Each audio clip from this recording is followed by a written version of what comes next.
plan had been simple. 2 nights of camping at a site known for its rugged trails and breathtaking views. I'd gone with my sister, Lily, and her husband, Connor, both seasoned hikers. They'd invited me along partly to enjoy the scenery, partly to get me out of my routine. At the time, I didn't know this trip would be one of the most harrowing experiences of my life.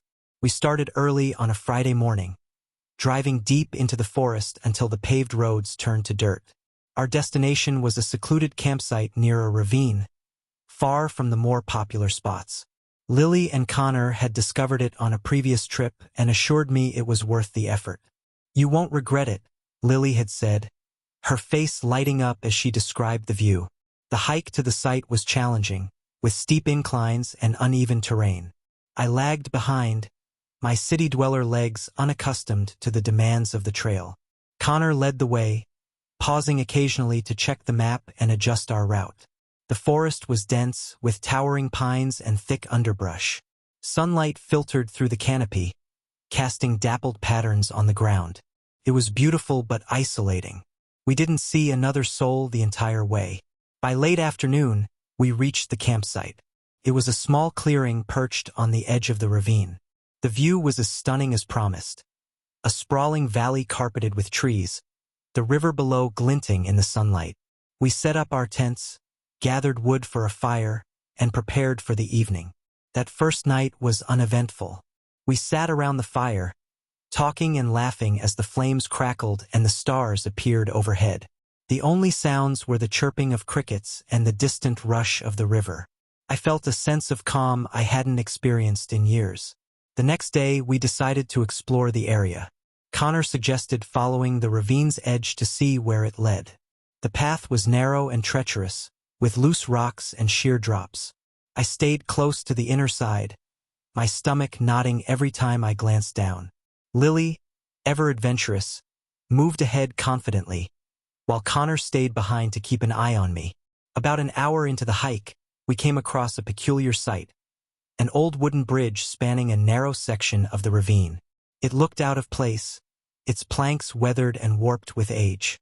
Connor inspected it carefully, testing the wood with his foot. "It's stable enough," he said, though his tone wasn't entirely convincing. Lily was eager to cross, so we followed one at a time with Connor going last. The bridge creaked ominously, but it held. On the other side, the forest grew darker. The trees were closer together, their gnarled branches intertwining overhead. The air was cooler and the ground was damp. It felt different here, though I couldn't pinpoint why. We walked for another hour before deciding to turn back.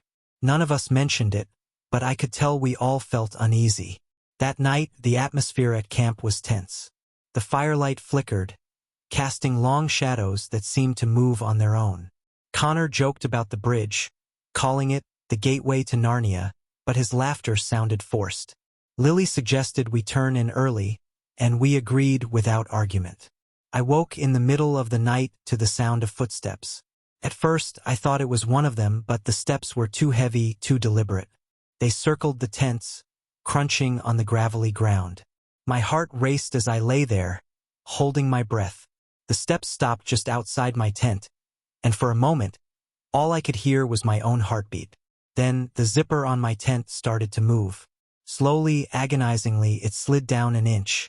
I bolted upright, fumbling for my flashlight, and shouted for Lily and Connor. The footsteps retreated instantly, disappearing into the forest. Connor emerged from his tent seconds later, his face pale.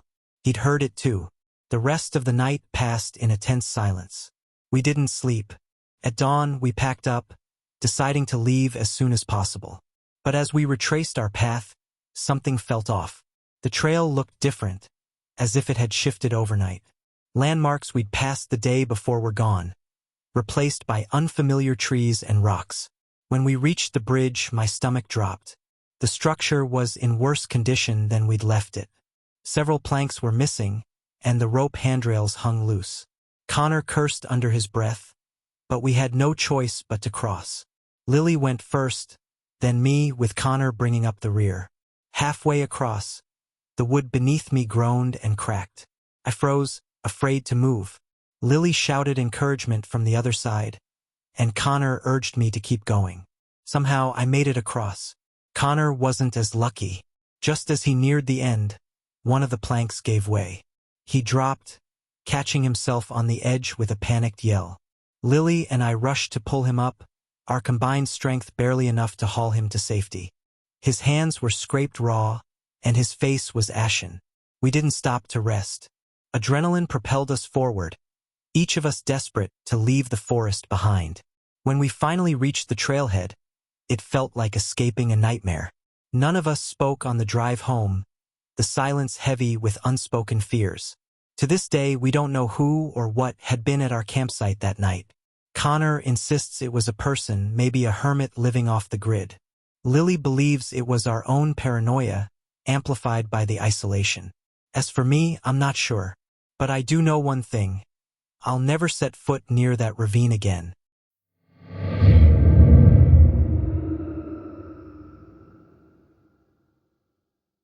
Camping wasn't my first choice for a vacation, but my friend Mark had insisted. He'd been after me for years to join him on one of his trips into the wilderness, away from cell service and modern comforts.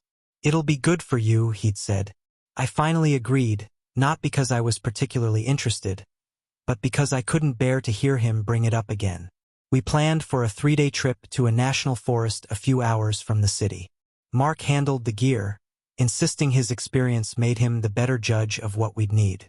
I packed the basics: clothes, a book, and a skeptical attitude.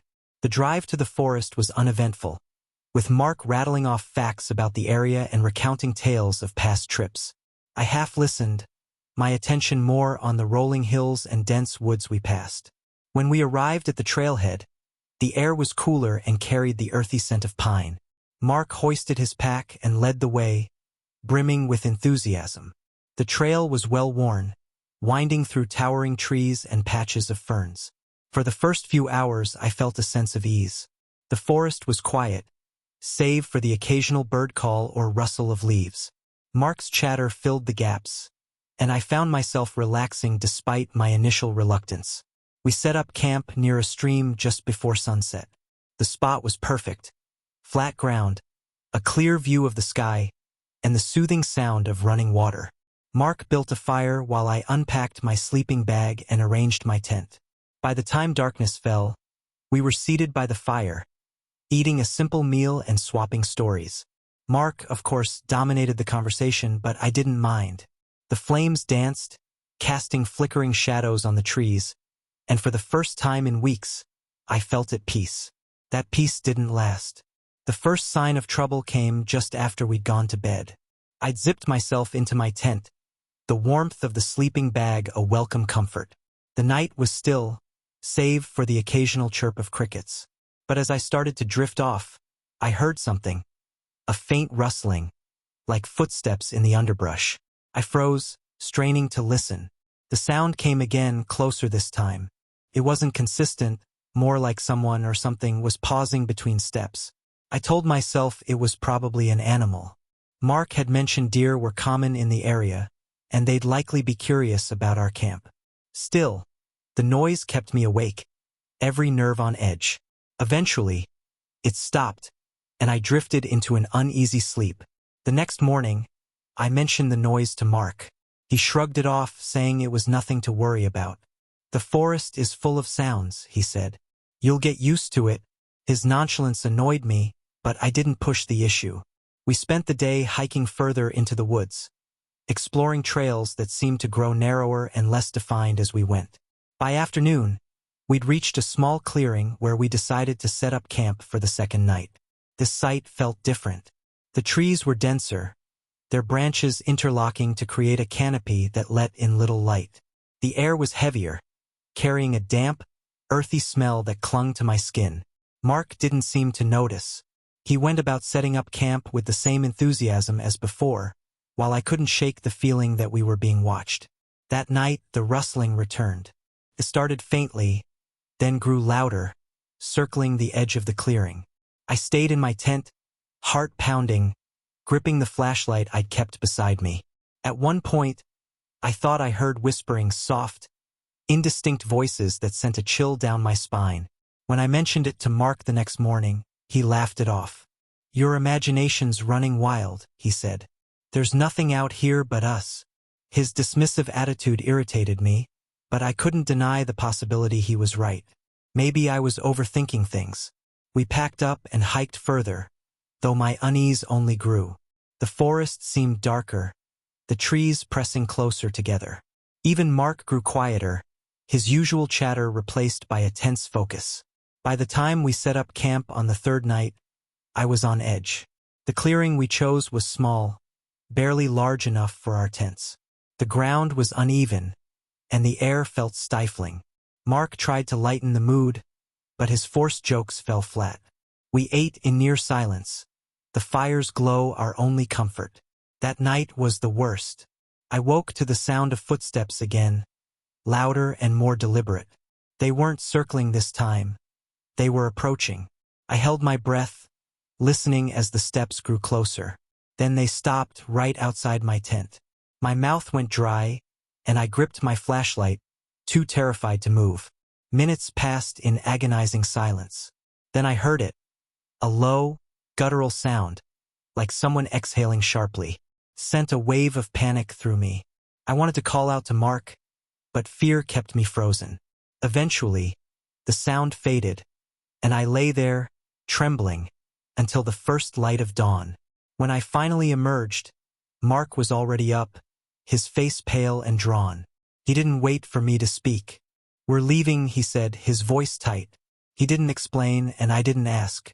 We packed in record time and started back the way we'd come. The hike back was grueling.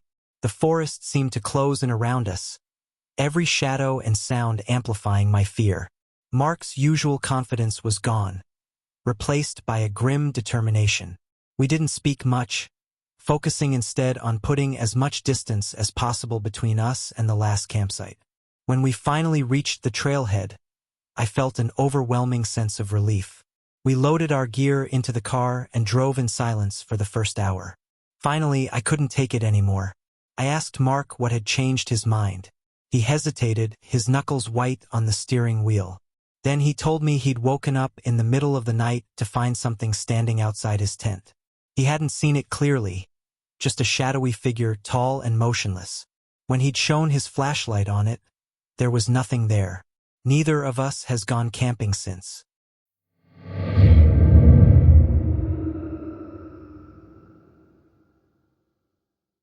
Camping has always been a way for me to unplug and reconnect with the simplicity of nature.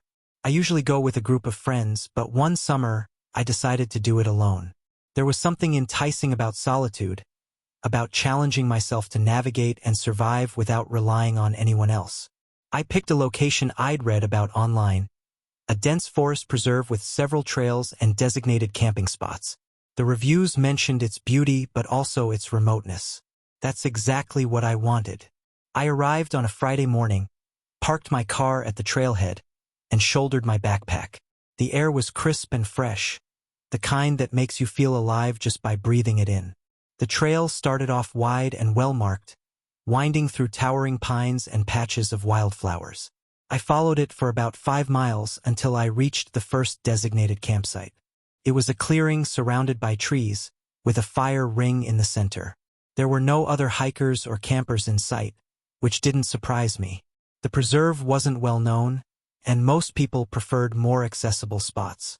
I set up my tent, gathered some wood for a fire, and spent the afternoon exploring the area. The forest was beautiful but dense, and it was easy to lose sight of landmarks if you strayed too far. I kept my bearings by sticking close to the trail and marking trees with small notches whenever I ventured off. By evening, I had a roaring fire going and a simple meal cooking. It felt perfect, peaceful, quiet, and exactly what I'd hoped for.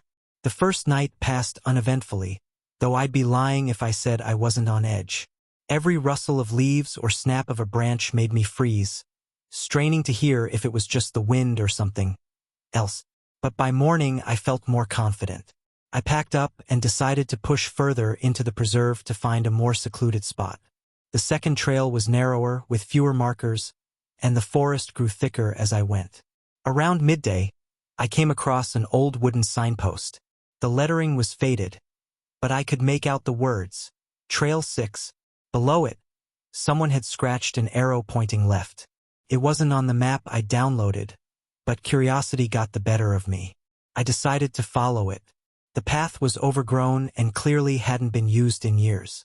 Branches snagged at my clothes, and I had to duck under low-hanging limbs. But the scenery was stunning. The trees were older and larger here, their roots twisting across the ground like veins. Sunlight filtered through the canopy in golden beams, and the air was filled with the smell of moss and earth. It felt like stepping into another world. I hiked for hours, losing track of time. The further I went, the quieter it became. No birdsong, no rustling leaves, just the crunch of my boots on the dirt. Eventually, I found a small clearing and decided to set up camp for the night.